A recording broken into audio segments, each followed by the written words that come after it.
Welcome back, guys. We are doing the Ungoro Lightforge tier list card, I guess, preview, because Ungoro's not live yet. But we have all the answers, or at least the numbers, that we're probably going to change in a week. But at least we have our starting point here. And we've been pretty good about it, generally speaking. So I think this is, we hope that this will be a guide for you to use when Ungoro hits, in terms of evaluating how good the cards are in kind of this vacuum, right? And then you can form your own opinions, and we'll probably move some of the cards up or down depending. But I will say this, like, besides in MSG, I think we only ended up moving like less than a dozen cards, besides like a global change of Jade cards, because the offering odds were not what we thought they'd be. So if you take out that Jade movement, which is offering odds, we can't do anything about it. Obviously, the more offering odds there are for Jade, the better Jade cards are, and vice versa. But other than that, we moved some things, mostly with the hand buff cards, and not a lot of other cards got moved. So I think we felt pretty comfortable with it.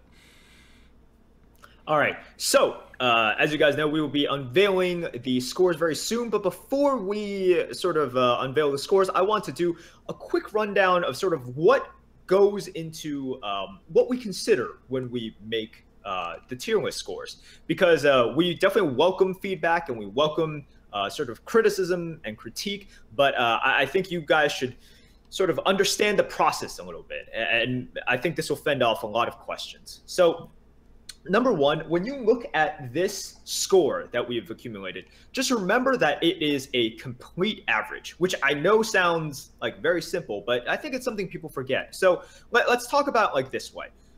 If you are a mage and if you think something is significantly overvalued or undervalued, because you're like, well, like mage should be played in a control fashion, right? So card X, I think, is significantly undervalued because it's such a great control card. And if you tell us this, I think we would agree. It's like, yes, it is a very good control card. Card X is very good for control as well, but you have to factor in the 10 or 20% of the time that you will draft a very aggressive mage, right? The kind that has like the triple mana worms and the pyroblast, and you just try to actually smoke down your opponents, which is not really the 7.1 mage. However, the score that we have takes into account that even that small amount of times in which, let's say a volcanic potion, right? If you're playing control, volcanic potion is fantastic. If you are actually playing an aggressive style, volcanic potion is almost unplayable if you are the first onto the board and you're trying to get damage. So remember that the scores that are here, that are on the tier list, are an average of those. And you can say, well, I'm only going to play mage in a control fashion. And I think that's fine. You know, you choose to play the way that you play. But for the purposes of the tier score, we have to consider the percent amount of time that you do draft an aggressive mage. Or that you should draft an aggressive mage. The way we draft is we start off with no assumptions and we go exactly where the deck takes us, which means the deck will sometimes take you in an aggressive direction even if you're in a more control-oriented class. And especially with something like mage, it's not really a very control class. It's very good at being control, but it's also one of the few classes that actually have class 2 drops that allow it to be aggressive. It has really good class 1 drops. It has a ton of reach, and its hero power is a half hunter hero power. It's the second best aggressive hero power for reach in the entire game. People don't think about it like that because mage, you know, in constructed, it's freeze mage, and in arena, mage has a lot of also really powerful control spells, and the hero power doesn't take face damage, which also is really good for control. But that's just because the mage is too good, right? Like, it can go in so many directions. It is too flexible. On the other hand, I think a lot of our hunter cards seem to be more in line with what people think, because hunter's a more one-dimensional class. There are control hunters, so you'll see us rate things like Infest and things like Unleash the Web Spinners. I forgot what the card is actually called. Ball of Spiders. Really high because they're just really insane value, and they're good even for an aggressive class, but like really good for a control class. But overall, you're going to lean very heavily towards an aggressive style or a mid-range style as a hunter, and not towards like control hunter, because of the hero power and because of what cards you're offered. And so all of that gets taken into account. Right. So that's a big consideration, which a lot of people, they tend to think of classes as more one-dimensional in terms of how they play, which is totally fair. But it's not something that I think you should do that for a tier list. You can't do that for a tier list. Number two, I think something that's very important is mana cost matters a lot. You could phrase it another way: playability matters a lot. This is why Kraken, even though it is insane value, right? Like, it never sort of got to the score that I think some people wanted it to be, right? People want Kraken. It's 139 points. It was. I mean, I think some people think it is like the best thing ever. But if you listen to like our Lightforge podcast with Chalky, he was always a fan of sort of the lower costing cards, right? And he said if you're playing aggressive, it's easy to think, like, it's easy to remember those times in which, you top deck a Kraken or you have a Kraken, it saves you, and not really associate all those losses to Kraken being in your hand by turn 3, right? You having that one less option. So for the tier list, less option for 6 turns, which is like half the number of turns that usually matters in the game. So mana cost matters, opportunity matters, right? And this is something that you have to take into consideration. Also, and it's funny that I have to say this, but classes are different. So what you do in one, I know, crazy, right? What you are able to do in one class, like regularly, might be a super premium in another class. So, and then this is in terms of like health on minions, right? Or like sort of the amount of damage that you can deal, or just, we're not just talking about hard removals versus, no hard removals here. So all of these differences will create like very different tier scores from class to class. So that's just something to remember at the same time. Yep. And yeah, I think that's good. And obviously this is not the only thing we consider, but I think these are some big key things that we should remember before you guys basically spam us and tell us exactly how wrong we are. So. Okay. All right. So I want to add one more thing to this, which is we did make some changes to the tier list between 7.1 and Ungoro that have nothing to do with what we think the Ungoro meta is going to be, and just has to do with changes that we wanted to make to 7.1, but it got a little late, and so we didn't make it. And it's gonna go live right before the Ungoro changes, and that's what this list is here. I just want to highlight some of the things that are moving. I mean, also some of these have to do with Ungoro changes. It's actually both. So like some things that are changing are going to be really obvious, like Jade is dropping, because there's going to be less Jade cards. Because the offering bonus is going away, Jade cards are not as good. Now, it's not terribly drastic. Like, Jade Blossom lost 5 points. Jade Claws lost 7. Like, these are not huge drops, but they're very significant nonetheless. Something else that's going to drop are things that rely on hand buffs are going to drop by a significant amount. Your doppelgangsters are going to drop. Mean Street Marshal is going to drop 30 frickin' points because that card is almost entirely reliant on the hand buffs. So those are the natural changes that's happening because the meta's changing. Dragons are going away, so a lot of dragon cards are being really hurt, right? Dragonid Operative dropping by 20 points. These are just things that are happening. They're pretty mechanical, and there's not a lot to argue about here. But the changes, some other changes we did make, just because we recognized that the meta was changing and we didn't react to it fast enough to 7.1 to push it out. But the major one here is what I'm going to call the assumption of number of minions you have on the board when it's the start of your turn. You couldn't think of a shorter... There's no catchy phrase to it. It's kind of technical. It's just stuff that's on your board that your opponent leaves you, right? And... Fine. Before 7.1, you were left a good amount of minions. That's why Cult Master was so good, right? Like, Cult Master was by far the best card in MSG, according to our tier list. And it's because Cult Master went from being, like, sometimes just a 4-2 for 4 to always able to get at least one card. Because you will always have one card on the board at a certain point, no matter how much you don't curve out, no matter how much, like, how slow you're playing. just because your opponent just can't remove all the things. There's not enough removals in the game. That obviously changed in 7.1 with the increase in spells, and so in the threat and response meta, anytime you're perceived to have a threat, they're going to remove it. And so with the shift of that assumption, it really affects cards that rely on you having multiple things on the board. Flame Tongue Totem is getting 24-point penalty. That's huge because that's all the card does, is it needs multiple things on the board to do stuff. It's still a 148, which is insanely high, so it's not like it's become a bad card or even like a non-premium card. It's just no longer like an absolute must-pick over absolutely everything else. Like between this and a Deathwing, take a Deathwing. Stormwind Champion gets a 9-point penalty, so all of those cards are going down. On the other hand, there are other cards in which we have kind of just... I guess I just like changed my mind about a couple of them. Felorc Soulfiend is the big one, and it's all on me. I rated it super low. I hated the card when MSG first came out, and everyone, well, not everyone, but a lot of people said I was wrong. And it took me 3 months, but I think we're at the point now in which this is, I think, the fair score for Felorc Soulfiend. It's not a 3-4, but it's definitely better than a 3-3. And we actually plugged this into the same system, and we made it more sophisticated so it can actually take into account decaying stats per turn, which was not a system before. But we've linked that to some other system. It's now doing this mechanically, and that's the score, and it seems right. So that's the told you so from everyone. I know there's a lot of people who thought Felorc Soulfiend was underrated, and this is...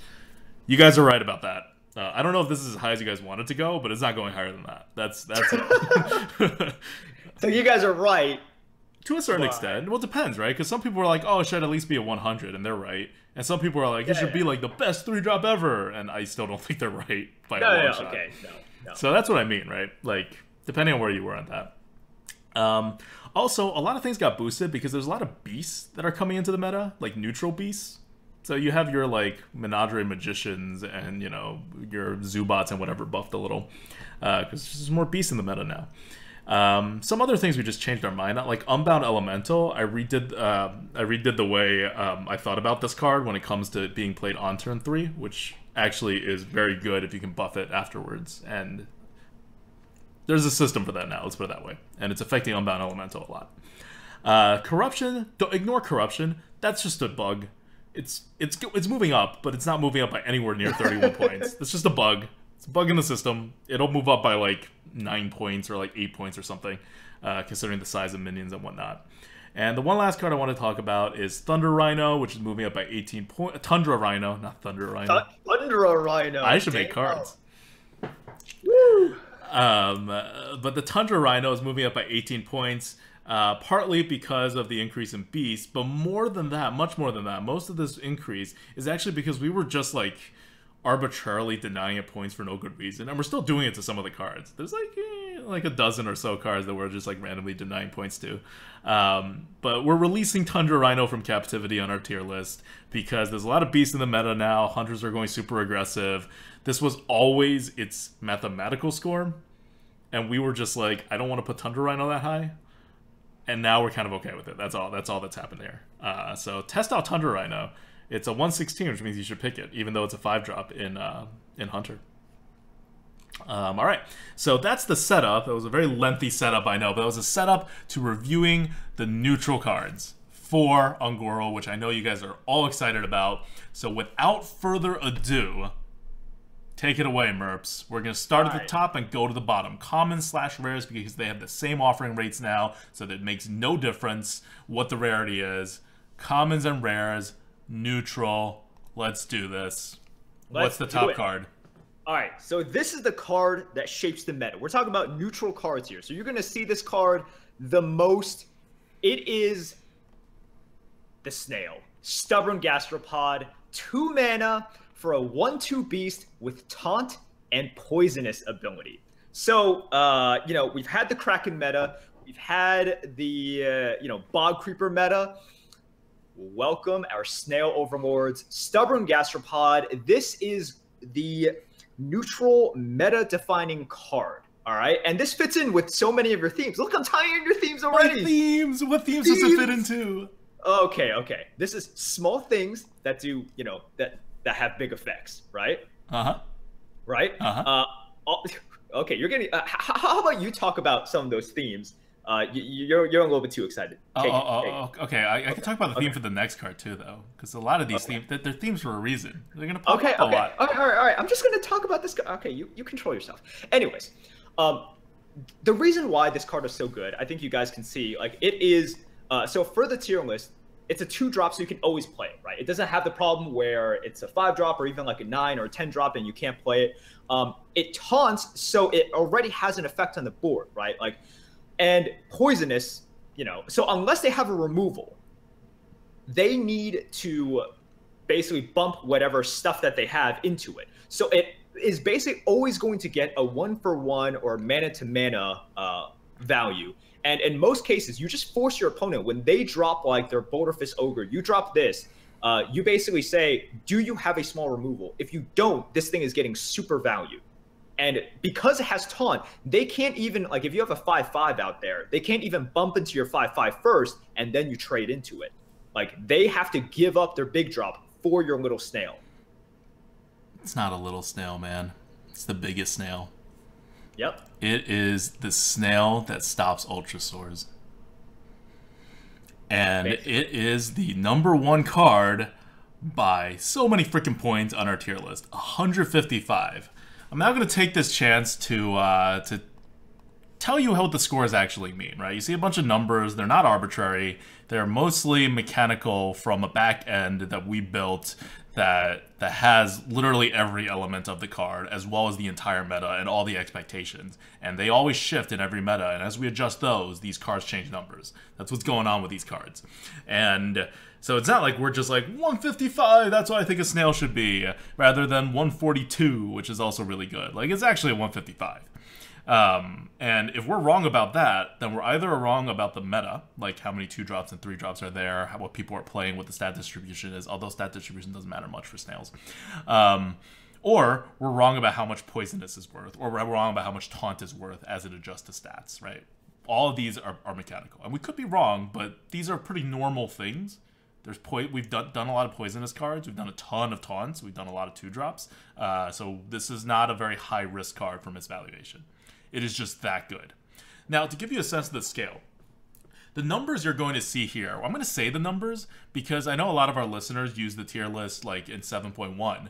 And in 7.1, we changed the numbers to be centered on 100, and so we're going to use that. But every meta, we actually recenter the numbers, and because there's such a power creep going on with the average in Ungoro, the numbers are all going to be lower than these because the middle line is going to drop. So these numbers are in relation to the fact that a Yeti is a 115. That's what these numbers are in relation to. So when the recentering happens and Yeti becomes a 105 or whatever the heck Yeti becomes, all those other numbers are going to drop by like a similar amount. But depending on where the recentering is, like if you know like the math stuff that goes to like recentering something, the distances between things also get skewed proportionally to describe how much away from the center it is. So it's not like just subtract 10 if Yeti goes subtracting 10, right? Like the whole scale shifts. It's hard to describe, but it just means that none of these are the final numbers. In fact, I'll be highly surprised if any of these numbers make it to the actual release of the Ungoro tier list on Thursday. But this will give you a comparison point to existing cards before we recenter it. Because if we just gave you the recenter numbers, none of this will make much sense to anybody who was using our tier list before. So to center yourself on what we're currently talking about, Yeti's a 115, Bog Creeper's a 135. What's a middle of the road card? Nerubian Prophet's a 120. Your Stormwind Knights and your Blowgill Snipers and your Darkscale Healers are in like the mid to low 100s. 100 is a Lord of the Arena. You go down to your 90s, like you start getting your Ogre Magis, your Streetwise Investigators, like, you know, cards that you're like okay having your deck but you're not terribly happy about. And then you get to your like lower 90s and you start getting Worgen Infiltrator, Ironforged Rifleman, a Menagerie Magician, and by the time you get to 80, you're at like Ancient Mage level, Raid Leader. Like, you're just not happy about these cards. And as you go even lower, like, what's like a 60 card? Amgam Rager, right? Like, it starts getting ridiculous. And all these are mathematical, so it means that the difference between the numbers are the same. Like, the difference between an owl, between a 74 and an 84 is the same as the difference between a 94 and a 104. So you can just think of it. It's very easy to think about that way. And 0 is an absolute 0. That means our lowest card in the neutral and common category is a Sithilid Swarmer in a class that does not have any ability to attack stuff. And that's a 20. So even a Sithilid Swarmer has 20 points of value compared to not having a card. That's what that means. I mean, look, if it is something you have to play, it can soak up some damage for like Arcane Missiles or something. Yeah, exactly. Yeah. Everybody has the ability to taunt up stuff, you know, with certain cards. You can silence it depending on what other cards you have. Like, it has some combo potential. Yeah. So remember, what we are unveiling, these scores are for a neutral, non-existent class. So don't try to tie this into any sort of like, oh, but it's so good. No. This is a neutral, non-existent class. In other classes, it gets adjusted often. Yes. So in Mage, for example, just to give you some removal standards, Fireball is a 149. Fireball is a 149. And I'm going to go back to the Stubborn Gastropod, which is breaking all sorts of record. Stubborn Gastropod is a 155. Fireball is a 149. Stubborn Gastropod is a 155. It is better than a Fireball. Not joking. That's how good this card is. Just to give you the sense of scale. So remember that in terms of tier score, it doesn't mean at all times a Gastropod is better than a Fireball. Right. It is so close that perhaps by like... Yeah, okay, it's only 6 points. Right. It's so close that if you were evaluating it by like the 5th card, like, you know, you basically have to make a call, right? Like, even like 5 cards in or something like that, those would affect sort of the living score of the cards as they go through a draft. So basically, like, don't take these as us saying Gastropod is always better, or like card X is always better than. But on pick 1, you're taking a Gastropod, and if you have a normal looking deck and it is pick 15, and you're not like, you know, totally stacked with 2-drops, it's better than a Fireball. Yep. That's what we mean. So I wanted to give you that sense of scale. And in case you're wondering, like, Arcane Intellect's probably another good standard. It's 114. It's pretty much a Yeti. Just in case you were wondering about something like that. Okay. And we won't go into, like, you know, every card, but you kind of get a sense of what scale we're using here. And I just really wanted to reiterate how good Stubborn Gastropod is. Because the highest card that is still in the meta from before is Bog Creeper at a 135.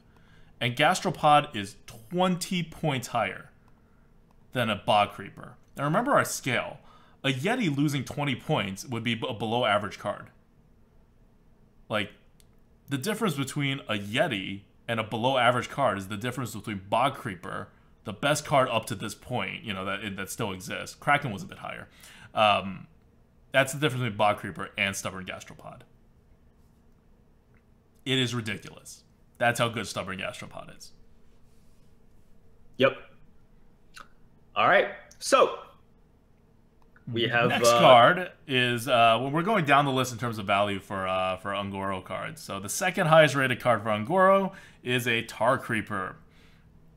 Tar Creeper is an elemental. It has taunt. It is it's interesting because if you're aggressive, it's weak for your curve. But if you're playing defensively, or you're, you know, potentially behind on the board, or you're trying to protect something because your opponent has the initiative, then it's incredible for your curve. So it kind of plays 2 roles. But overall, the fact that it can be a 3/5 with taunt on turn 3, which is the perfect time for you to have a 3/5 taunt, and there's no 3/4s in the meta left, like, it's kind of perfect for that spot. And again, 143, that's better than a Bog Creeper by quite a bit still. Right. So you can also think of it in this way. A common criticism I've heard is like, wait, no. Like, they just don't attack then, right? It's like, then it's like it's not so great because it's not a persistent 3/5, and then they don't attack. It's like, well, that's good for you. They just lost the attack on all of their minions. You Right. just froze all of their minions. Do you know how valuable it is to freeze all of your opponent's minions? Freeze is something that, with which actually ties into the next card wall. But freeze is something that typically costs a decent amount, especially on a neutral minion. And it's worth it. Like, Yeah. we rate, like, freaking, like, the freezing potion as an 88. That's hardly an unpickable card, and it does nothing but freeze a minion. Right? Like, Frost Nova's around the same, like, rating. Like, they just freeze things. Think about it this way. If they're not attacking you, you have Frost Nova'd them for free. Yeah. It's pretty crazy. Also, and this is something I will throw out there because we are doing this live and I am seeing this at the moment. So a lot of people already are just like, oh my god, Gastropod, like it's too high. Tark Reaper, it's too high. And it's like I said yesterday during the Light Forge as well. I think people want to look at the negatives immediately. Right. Well, when you're rating a card 150, I don't think you focus on the positives at that point. That's true. That's fair. But for example, some stuff that I see is just like, oh, if you're behind on the board, it doesn't do much. It's like, but what is that fireball doing for you if you are significantly behind on the board, right? Nothing. What? It's 4 mana, and it gets you probably 5 damage, which maybe recovers 1 mana of tempo for you. Right. So, with the playability factor, and I think too many people are assuming it's like, oh, like, but what if you drop it on 2? It's like, it's fine. You can drop it on 2. You don't get these super It's the best bound. Bloodfen Raptor ever. Sure. Yeah, it is just, you just play the best 2-drop, and it trades with a mediocre 2-drop.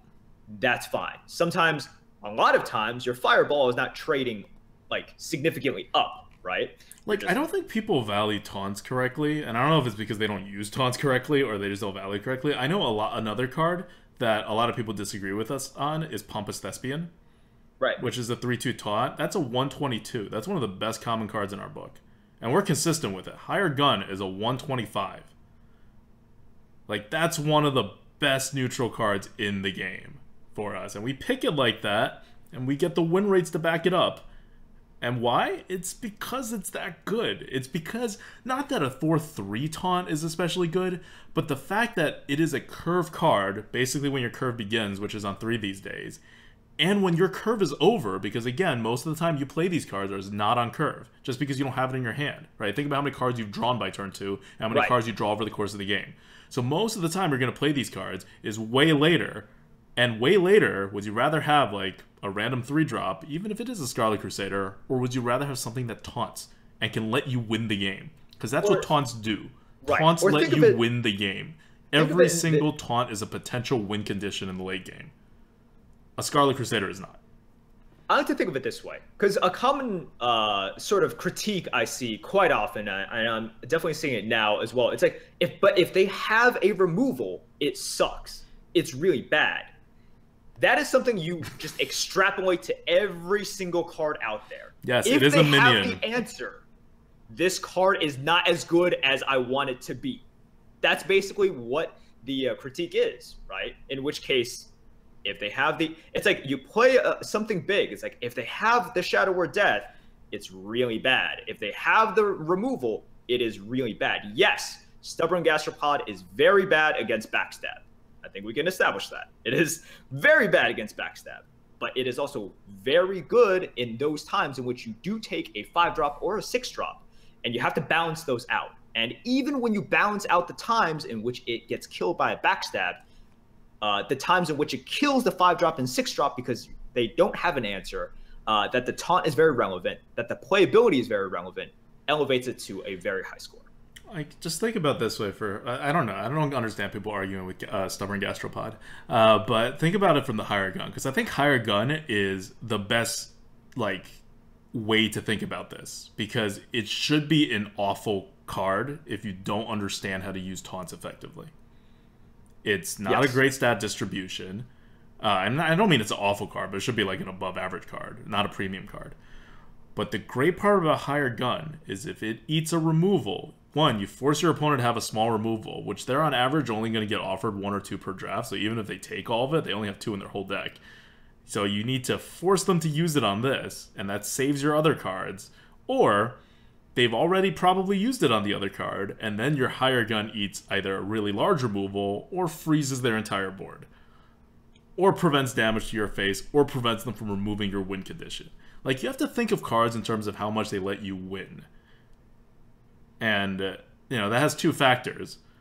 One of which is how good the card is, and the second of which is, do you know how to use it to win?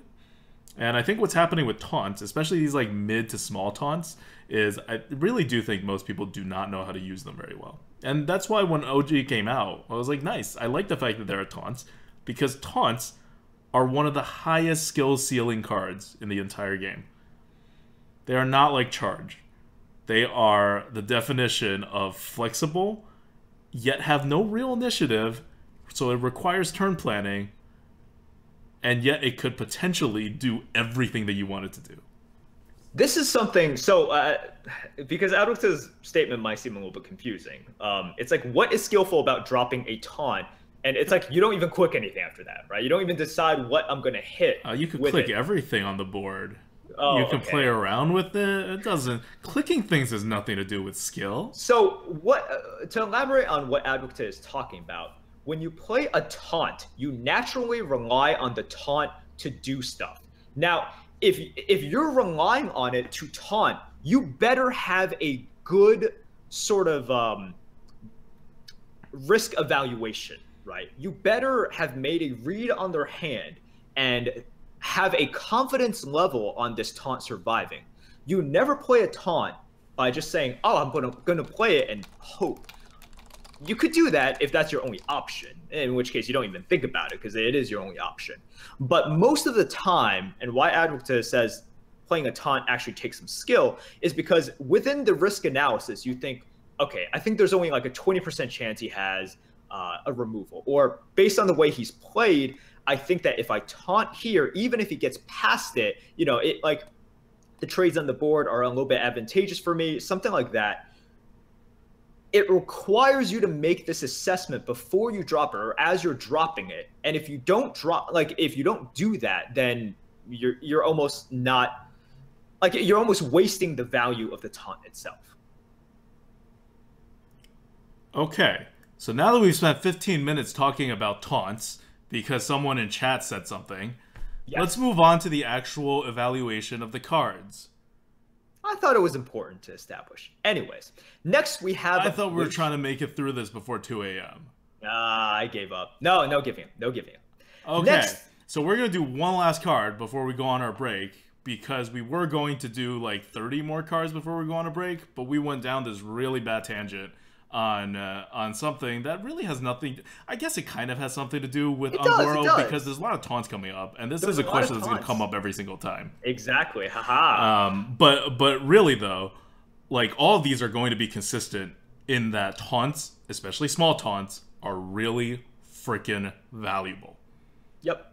So the next card that completes the trio is Glacial Shard. It is a 1-mana, 2/1 elemental. It is also an elemental with Battlecry, freeze an enemy. Pretty ridiculous. So it is the small brother to Frost Elemental. And if you notice, Frost Elemental actually sacrifices 3 stat points to have Battlecry, freeze an enemy. This sacrifices none.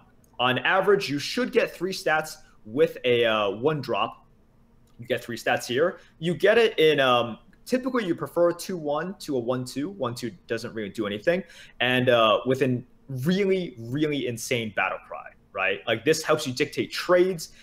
Even if you lose this to a hero power, you're gaining the tempo and you're gaining initiative because you get the freeze. Yep. That's it for this card. And remember, it's an elemental. So you can throw it out on whichever turn before you want to use your elemental like trigger stuff. And if you don't, elementals all trigger on having an elemental being played before the turn they trigger on. So if you want to do it the turn before that, 1 mana is really easy to squeeze in. Whereas if you had like a 5 mana elemental, 1, you can't trigger your elementals until turn 6, and 2, you have to play that 1 5 mana elemental on that. It kind of like freezes up your turn, which you don't want because freezing is bad, which is why this card is powerful, because you're freezing your opponent.